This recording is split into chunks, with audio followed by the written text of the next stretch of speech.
Hey, in this video we're going to be talking about entropy. But first, we got to talk about spontaneous processes, which is anything that occurs without outside intervention. So the easiest way to describe that would be a ball rolling down a hill. It'll always roll down the hill if it's on the gradient, but it will never spontaneously roll back up the hill. But in order for the ball to roll down the hill, it does not require any outside forces besides itself to roll down. So that's kind of what a spontaneous process is. Oh yeah, and time and speed are irrelevant in this. So we don't have to worry about that because it's thermodynamically that way. So, what is entropy? It is the driving force for any spontaneous process. An increase in entropy means that a spontaneous process will occur. It can be viewed as a measure of disorder or randomness in an object, and it's symbolized by S. Things tend to progress towards a higher state of entropy because a higher state of entropy represents a higher disorder, and naturally everything will go to a higher disorder, like your bedroom, or your desk, or something like that. It requires work to make things ordered in one position, but for them just to be spewed all over the place, it's a lot easier to happen. So it's kind of the same idea with entropy and spontaneous reactions. It's more likely for a reaction to be in a disordered state than in the one possibility that it currently is in. So an increase in entropy would mean that the spontaneous reaction will occur and it will go to a disordered state versus the order that it's in already. Alright, the first type of entropy that we're going to be talking about deals with positional probability, which is like the probability of the state of a reaction being in a certain place. So it deals with probability like 1/2, 1/4 possibility of this. So something with a small, like for example, a gas chamber with particles on either side of two gas chambers. Something with a small number of particles in the two gas chambers will have a higher probability of existing than one with like 1 mole of gas in two chambers. So I guess the way of saying it is that if all 4 particles are in one of the gas chambers and none are in the other, there's a higher probability of that happening than 1 mole of the same particles being all in one chamber versus another in a different situation, if that kind of makes sense. I'll get to that in a minute with a diagram. In this positional probability, the reaction will proceed towards the states that have the highest probabilities of happening. So, again, I can explain that in a second with the diagram, but some positions have more likeliness of happening than others when dealing with entropy. And each state that can occur is called a microstate. Once again, also be described in a second. Alright, so we have a diagram here with a gas chamber on each side, and these dots represent particles. In this case, we kept it at 4 for each one because that's an easy number to deal with. So when looking at this at probability, you've got 4 particles all in the left chamber. Now there's only one possible way that can happen, which is all 4 particles being that left chamber. None can be anywhere else. When you go down here to the second diagram, there's 6 possible ways that these dots can be arranged in this fashion with 2 on each side. You know, you could switch this one with this one, or this one with this one, and flip this, and 6 different ways. In this third case, there's 4 different ways that this can be arranged with 3 particles in the left chamber and 1 in the right chamber. So you can switch that one out, put this one over here, and so on. Now, each of these are called a microstate, which is a certain state where the particles are in one chamber or another. It's just a way of defining, you know, or what each one is. And so each particle has 1/2 chance of being in either chamber. So when you can multiply that together, and the chance of 2 of these particles being in one chamber is 1/4. And then 1/4 times 1/4 equals 1/8. So this has a 1/8 chance of happening. This has like a 1/16 chance of happening. I don't even know. I didn't do the math for that. But it's somewhere between these two. So, yeah, this is kind of the idea behind positional probability and entropy with some gas chambers. So hopefully it's a little bit easier to think about. Alright, positional probability with entropy also deals with going from a solid state to a less organized manner, like a solid to a gas. Remember, an increase in entropy means an increase in the disorder of a substance. So let's say a diamond goes to graphite. It'll happen over time. It's really slow, but it happens. A diamond is a very, very structured material like this. But when it goes to graphite, it's a little bit less structured, and that's why it's softer and not quite as hard. Now, graphite's obviously not a gas, but it's less ordered. So that's another thing that it goes through is states of matter. A gas is most likely to occur because it is the least ordered. A diamond is hard to achieve because it is so ordered, but graphite is much more likely to achieve, and that's why it's less expensive. So, yeah. Okay, finally, so when you mix 2 solutions together, you increase the volume and you also increase the number of particles in that solution. So you increase the entropy because there are more possible positions to occur. More molecules are bouncing around and they are less ordered than before. They can form a precipitate, and that might be more ordered, but still there will be less ordered in the solution surrounding it. So mixing 2 solutions increases entropy. Okay, second law of thermodynamics deals with entropy, and it states that any spontaneous reaction will have an increase in entropy, and to shorten that, the universe is always increasing in entropy. To make it easier to think about, we can look at the delta S of the universe, which is the total entropy of the universe. And we can split that into the delta S of a system and the delta S of the surroundings around that system. The delta S being the entropy of whatever process is going on, and the entropy around that process while it's going on. So it can be divided up into these two to equal the entropy of the universe. If delta S universe is positive, the system is likely to spontaneously occur in that direction. If it is negative, it is likely to spontaneously occur in the opposite direction. And if delta S universe is at 0, the reaction that's going on is at equilibrium and it will have no tendency to occur. Alright, let's talk about the relationship between delta S system and delta S surroundings. So, the delta S of this system will be positive because it is going from a more ordered state to a gaseous state. However, since this is an endothermic process because energy has to be added to the liquid to make it into a gas, the delta S of the surroundings will be negative. Okay? So remember, if delta system is positive and delta surrounding is negative, delta universe is determined by the magnitude of these two factors. So temperature plays a role in this, especially in phase changes like this. So we all know that at 1 atm and at 100 degrees Celsius, water changes from a liquid to a gas spontaneously.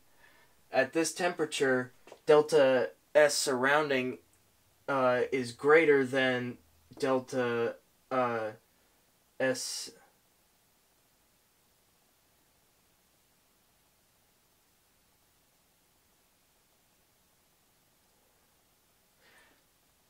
At this temperature, delta S system is greater than delta S surrounding, and therefore delta S universe will be positive and be spontaneous. So that's what makes water a gas when it's in the spontaneous reaction.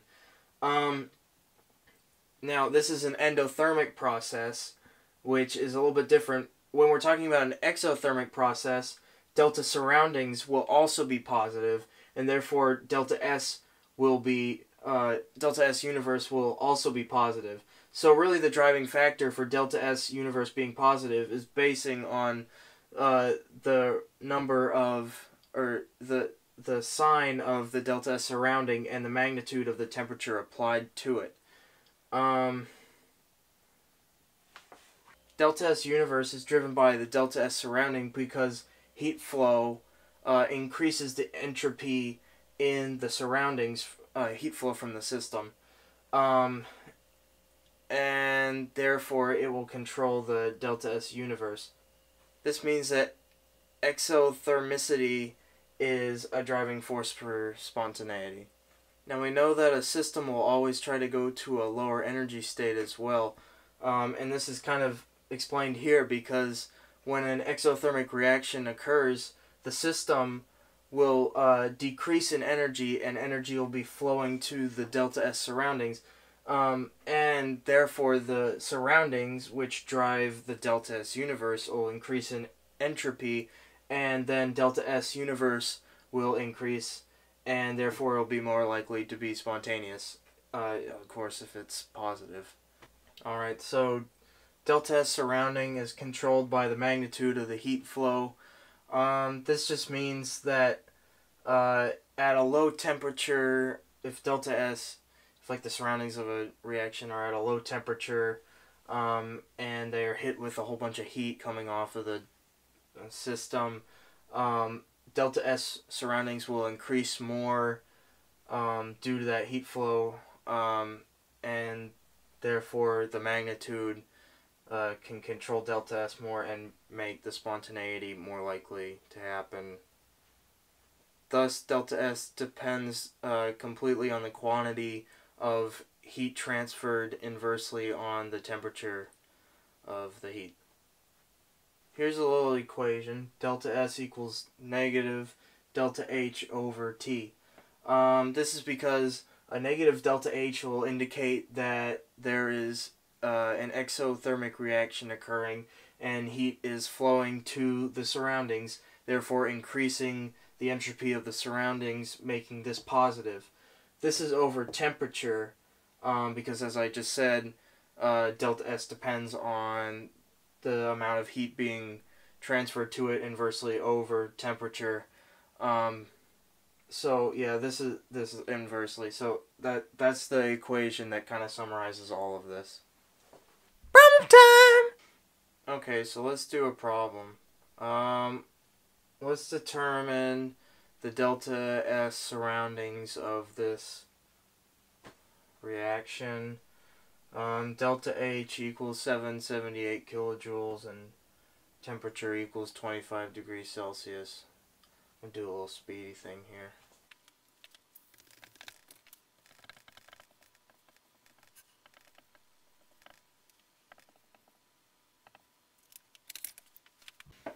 Okay, so let's talk about this. I just plugged in the numbers, literally, that's all I did. And delta S surrounding for this reaction is negative, so it is, energy is flowing from the surroundings into the system, which means that it's an endothermic process, which means that it is less likely to be spontaneous. An easy way to just determine if this is endothermic or exothermic, and if this will have a positive or negative sign, is whether this number is less than this one or not. If the top number is less, it's more likely to be an exothermic reaction than this endothermic reaction. So yeah, that's that. Okay, let's talk about free energy, which is symbolized by G. Free energy is the temperature dependence of spontaneity, and it is equal to, actually that's wrong, just get rid of that. G equals H minus T times S, or if you want to do it all, delta G equals delta H minus T times delta S. This also means that delta surroundings equals negative delta G over T, and this is all at constant temperature. And this is important because as the free energy decreases, the reaction becomes more spontaneous, which means that negative delta G equals positive delta S universe. This also means that whenever delta S is positive, like when a liquid goes to a gas, delta G will be negative. And also yeah, that's it. Let's talk about delta S system. This will be the actual reaction taking place and what's going on inside as far as the entropy goes. And you remember that little thing called positional probability that we talked about earlier? That's what's going on in here. That's what's controlling it. Like, delta S surroundings is controlled by the heat flow. Delta S system is controlled by the positional probability of the molecules inside of a solution and the reaction and whatnot. So, yeah. Alright, so let's look at this system reaction. Now, obviously, we can't use the direct mole numbers because that's a lot and too much to think about. So we'll just use the actual, like, 4 and 5. So there's 9 molecules on the reactant side of the equation. And then we've got 4 and 6. You probably can't see around my head. So that's 10 molecules on this side. And when there are more molecules on the product side than on the reactant side, that means that there is more positions that can be achieved, and therefore the delta S will be positive for this system. So whenever positional entropy increases, meaning that there's more ways of dividing it up, delta S of the system will be positive. Let's talk about S naught, which is the entropy at 0 time of substances formation. So the S naught of a diamond is really, really low because it's very ordered. And the S naught of, say, like hydrogen gas is pretty high because it's not very ordered at all. But we can determine the change in delta S throughout a reaction by using this state function. Delta S reaction equals the summation of the S naught of the reactants minus the summation of the S naught, well, actually, summation of the S naught products minus the summation of the S naught reactants. So we can just determine the change in entropy for a reactant through that equation. It's not really anything different from anything that we've done before, like delta H or anything like that. It's just, you know, a way of seeing what order has changed, and you can also tell if it is a negative or positive equation based off of this. So yeah, that's something. Alright, let's do a summary of what we've talked about. Spontaneity. A reaction takes place without any outside forces reacting on it. Usually caused by an increase in entropy, which means that the order of a substance or whatever you've put together has decreased and has become disordered, which increases the positional probability, which means that there are more combinations possible, further creating disorder. Heat flow into the surroundings is exothermic and makes the delta surroundings positive, which contributes to the delta S universe being positive, which means that a reaction will be spontaneous. Positional probability is for delta S system, and if that is positive, then delta S universe will almost definitely be positive.